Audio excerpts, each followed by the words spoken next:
हाँ जी, तो बच्चों ये रही आपका न्यूमेरिकल नंबर 2.6 जिसमें वो कहता है अ क्यूब रीजन यानी कि अब क्यूबिक फॉर्म आ गई है। तो अब वॉल्यूम की ही बात की जाएगी क्योंकि अभी तक मैंने कार्टेशियन सिस्टम के ऊपर ही बात की है। कार्टेशियन में एक्स वाई जी एक्सिस ही होते हैं, ठीक है बच्चों।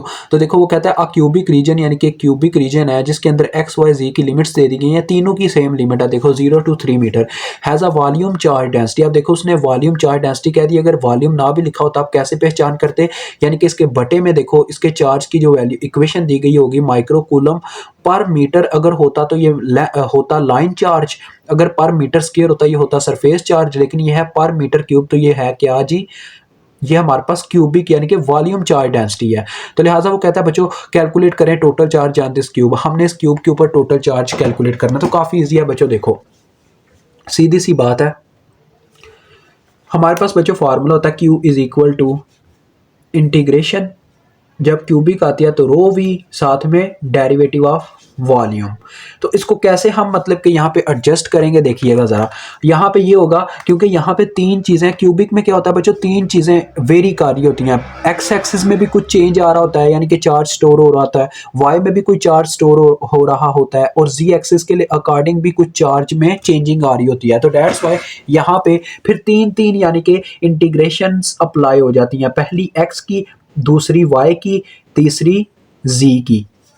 तो सबकी आपको पता लिमिट्स तो सेम है। तो ये पहली भी आगे 0 to 3 मीटर नहीं आपने साथ में लिखना, दूसरी भी आगे 0 to 3, तीसरी भी आगे 0 to 3। ये जरूरी नहीं होता बच्चों हर दफा लिमिट सेम हो, लिमिट डिफरेंट भी हो सकती है। ओके, तो इसके अंदर आपने पहले रो ऑफ वी की इक्वेशन लिख देनी है। वो क्या है बच्चों, X square plus Y square plus Z square, ठीक है। Micro coulomb per metre cube को भूल जाओ, वो एक यूनिट है, उसको साइड पे कर दो, अब उसकी बाद में बात करेंगे। तो ये हमने लिख दिया, साथ में भी डी वी ही लिख दो। डी वी बच्चों देखिएगा कैसे यहाँ पे वर्क करता है जी, यानी कि तीनों में चेंज आ रहा है ना, डी वी मतलब कि वॉल्यूम है, तीनों में चेंज आ रहा है। तो ये इक्वेशन फिर कुछ इस तरह से नजर आएगी, देखें 0 to 3, 0 to 3, 0 to 3, और अंदर आ जाएगा X square plus Y square plus Z square. D V की जगह बच्चों क्या आएगा, तीनों का मतलब के डेरिवेटिव, क्योंकि तीनों में चेंज आ रहा है, डी वाई डी जी, मतलब अब इन तीनों ने तीन एक एक के साथ मल्टीप्लाई होकर सेंटर में प्लस ले आना है। तो देखो सबकी एक अलग अलग इक्वेशन बन जाएगी इस तरह से। देखो 0 से 3, क्योंकि ये तीनों की लिमिट्स है ना बच्चों, ये ऑर्डर में लिखिएगा, पहले एक्स की फिर वाई की फिर जी की लिमिट, ताकि कभी कभार अगर डिफरेंट भी आ जाए तो आपको याद रहे।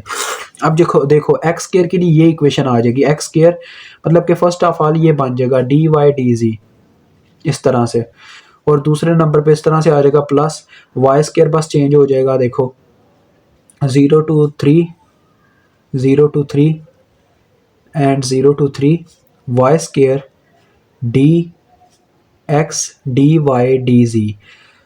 ओके हो गया बच्चों। अब लास्ट देखें, मैं एक करके दिखाऊंगा, दूसरे आपने खुद कर लेना है, क्योंकि दूसरों का आंसर सेम आते हो ना तो आप वो काम कर सकते हो। ये भी ऐसे ही बच्चों 0 to 3, 0 to 3 एंड 0 to 3, और साथ में आ जाएगा Z square D X D Y D Z. Okay जी, क्योंकि ये अंदर मल्टीप्लाई हो गए हैं सारे। तो देखो बच्चों एक मैं हल करता हूँ, क्योंकि लिमिट सेम है, एक हल करूंगा, बाकी ऑलरेडी वैसे ही हल हो जाएंगे, ठीक है। तो देखो एक समझाऊंगा, आपको समझ आ जाएगी। देखें हम इसको अलहदा से हल करके मैं आपको दिखाता हूँ, जरा गौर करें।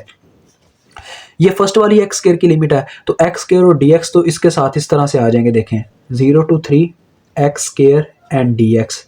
बाकी दूसरा किसकी लिमिट है, डी वाई की, तो डी वाई इसके साथ आ जाएगा, डी वाई ऐसे। ओके, और उसके बाद तीसरी लिमिट इस तरह से आ जाएगी, डी जी अपनी लिमिट के साथ आ जाएगा। ओके, इसी तरह से उनमें भी ऐसे ही होना है। तो देखो होगा क्या, एक्स स्क्वायर का बच्चों जब इंटीग्रेशन अप्लाई की जाएगी, डेरिवेटिव अगर एक्स का सिर्फ लिया जाए तो वो 1 होता है, इसके ऊपर पावर रूल अप्लाई होगा इंटेग्रल का। तो क्या होता है जी, पावर रूल में क्या होता है, पावर में एक प्लस कर दिया जाए तो उसी पावर से डिवाइड, तो यानी 2+1, और उसी पावर से डिवाइड किया तो 1/3 बन जाएगा ना। तो 1/3 को अगर मैं साइड पे निकालूं, ऐसे इसकी लिमिट्स लगा दूं 0 to 3, तो ठीक नहीं हो गया।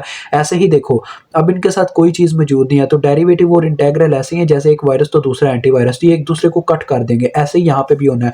तो वाई और जी में डायरेक्ट लिमिट्स ही ऐसे पुट होनी है। देखो 0 to 3 और जी में भी ऐसे ही 0 to 3। ओके हो गया, तो ऐसे आप इनको ब्रैकेट्स में लिख लो।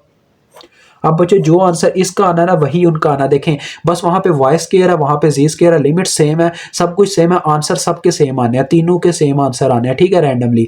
तो लिहाजा जब कोई डिफरेंट आएगा फिर मैं आपको वीडियो में समझाऊंगा भी, ऐसे हमारा टाइम भी बच जाएगा और हम क्वेश्चन को भी समझ जाएंगे, ठीक है। मैं इसको एक दफ़ा ही करूंगा, इस इक्वेशन को आपने वाई स्क्वायर के लिए अलहदा से कर लेना है, जी स्क्वायर के लिए भी ऐसे अलहदा से करके पहले दिखाना है। ओके हो गया। तो देखो 1/3 इंटू आ जाएगा एक्स क्यूब आ रहा है, तो अपर लिमिट पहले पुट होगी 3 का क्यूब माइनस 0 का क्यूब, क्योंकि माइनस लोअर लिमिट होता है। इसी तरह से दूसरों में भी ऐसे ही होगा, ये सिर्फ y है तो इसमें upper limit minus lower limit होगा, तो 3 माइनस 0, ऐसे ही इसमें भी 3 माइनस 0 आ जाएगा z की जगह, यानी कि upper limit minus lower limit. तो देखो क्या बन रहा है, 3 का क्यूब बच्चों कितना होता है, 3 3 बार 9 9 3 बार 27 27 3 बार और ये ऐसे ही आगे चलता जाएगा। तो इसको करके देखते हैं कितना बनता है। 1/3 भी बाहर आया हुआ है, तो एक तो ये 3 इससे गया, 27 × 3 कितना होता है 81। तो बच्चों आपका इसका जवाब आएगा 81, ठीक है। एक का आंसर आ गया 81, तो यानी ये जो क्यू आने वाला है ना आपका ऊपर, ये आएगा इस तरह से, देखो 81 जमा 81 जमा 81 माइक्रोकूलम, ठीक है जी, ये आंसर आपका आएगा। तो देखो इसको अब जमा करके देखते हैं, 80 80 160 160 जमा 80 243 आ रहा है बच्चों यार, 243 माइक्रोकूलम। ओके हो गया जी, आपका क्वेश्चन सॉल्व है, मुझे उम्मीद है आपको समझ आ गई होगी। ये कहने का मकसद ये था कि हमें डी वी को बस रिप्लेस करना पड़ता फिर इससे।